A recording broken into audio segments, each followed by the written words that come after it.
abilities. And in this book, I take tabloid headlines and I lift them, and I use them to spark a poem. Woman gives birth to frog. Okay, so she'd been a little promiscuous. There was the delivery guy from the office, the blind date, Mr. Bowtie waiting at the bus stop, not to mention the biker and the jogger she met in the park with the nice legs.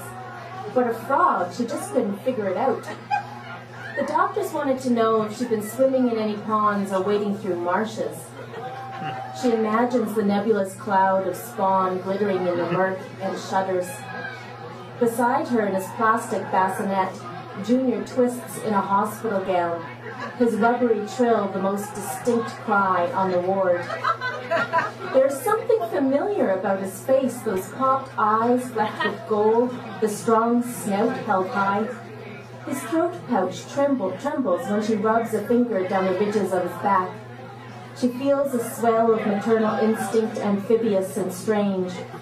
Her son, well, shall call him Robert. Catch flies for him, build a pond on the patio. She lifts him to her breast where he latches on, webbed hands clinging to her nipple.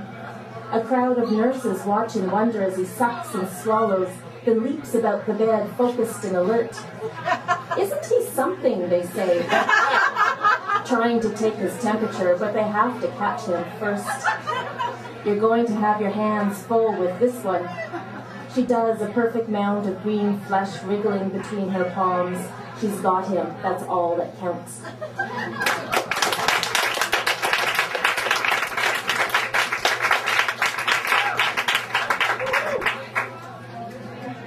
This comes from a story my mom, well, it's from a tabloid, but it's funny, it reminds me of a story my mom told in the 70s.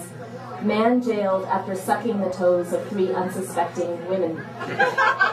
And she told me in the 70s there was this guy going around with real estate ladies and going to lots of open houses, and whenever they took off their shoes, he'd sort of throw himself on the carpet and go at it.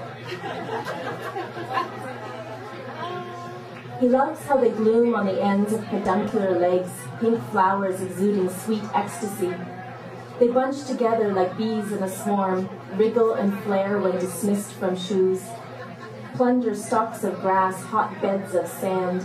He loves their shapes, hammered, square, tapered, lean, the pale line of webbing in between.